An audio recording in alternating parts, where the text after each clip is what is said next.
Okay, so here's a quick spoiler review for episode 5 of The Punisher on Netflix. We are now on episode 5 called Gunner, and it's really about Frank trying to figure out more about how he can get to Agent Orange and, in fact, who Agent Orange is. So he's going to use his know how and skills to track down a guy called Gunner, someone who served with Frank in Kandahar. We open with Frank talking to Michael's daughter about The Life of Pi, a book where arguably we don't know if the main character is imagining an animal, a tiger, in a boat with them. So that's how they're using that as a coping system to go through all the various troubles that they go through in that book. I don't know if you've read it or whatnot, but yeah, that's a good allusion to what Frank and various other characters have to do. They have to try and use coping mechanisms to survive. And that's all well and good. What's really interesting is that we find out who Agent Orange is. He's William Rawlings, who's someone who works in the CIA. In the way he's using the ability to eavesdrop on other people's secrets to protect his own, and him rising up through the ranks to do so is quite a formidable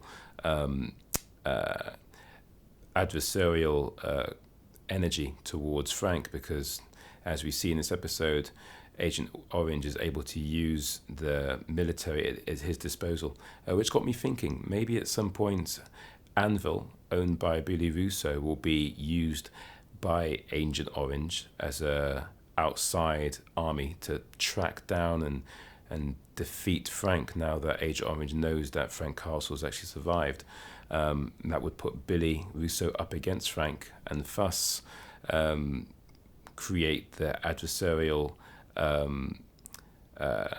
attack that Jigsaw, who Billy will become, will actually prolong in Frank's history with him throughout maybe season 2 or 3 of the show, if he doesn't indeed become Jigsaw in this season.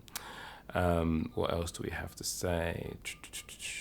Frank's little kiss on the cheek to Karen was quite interesting. I've never seen a story where Frank actually is romantically inclined so overtly. It's always been kind of hinted at, but now we have a moment where he's quite tender towards Karen in a way which hints at romance. I mean, again, the actor John Bernthald's great. He's treading a thin line here between it being a very ardent friendship but leaning towards romance. And I don't think that Karen is completely switched off to that idea at all. Whether or not it'll be consummated, I don't know. So that was interesting. Karen also offers an interesting perspective, that an old perspective that the comics have always had, in that Frank's mission to kill the bad guys doesn't really solve anything, and in fact he could actually be martyring those people who should be brought to justice. Whether or not this is a nice little foreshadowing of perhaps Daredevil being in the show, who knows, because that's what Matt Murdock is all about. He doesn't go as far as Frank because he wants there to be a judicial change. So yeah, all very interesting things. Medini is now definitely going after Frank, bringing her, I think, as a character more into what I would say is more interesting territory, because she really is, as a mirror of Frank, is much better in scenes with him, which we haven't had yet as such. We've only had one when he rescues her, but she wasn't quite conscious. And I think that when she's not doing anything related directly to Frank, I find it hard to follow it. I'm not really that invested with her character as much as I ought to be. No fault of the actress at all. I just feel that I'm just waiting to get to Frank. That's how compelling he is. Gunner, being someone who has not necessarily been part of society, is another example of what happens to veterans when they actually come back. Quite switched off from the land that's invested in them, because the skills they have are not transferable to a normal life. So like the PTSD kid who was like living in a hole, Gunner's been living out in the woods, living a shadow version of what he was going through in Kandahar. So that's a shame that he dies alone. He seemed like such a sweet guy. The way he was introduced to us in the episode where, I think it's called Kandahar, the episode 2, where he's making a joke with Frank about all these scriptures. So that was quite sad. We don't even get to see him die. That's quite a tragic thing. I think the POV cameras on the soldiers was very Call of Duty.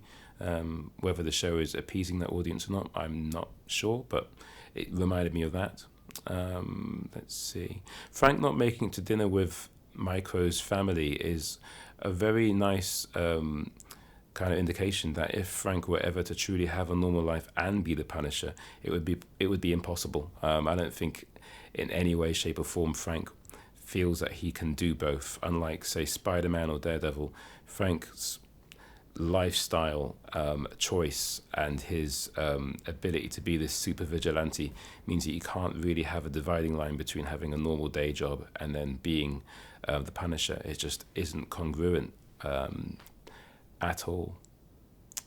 I don't believe I've ever thought about that before, but how can you switch between being the Punisher and being Frank Castle when they truly are one and the same? Anyway, let's move on to episode 6.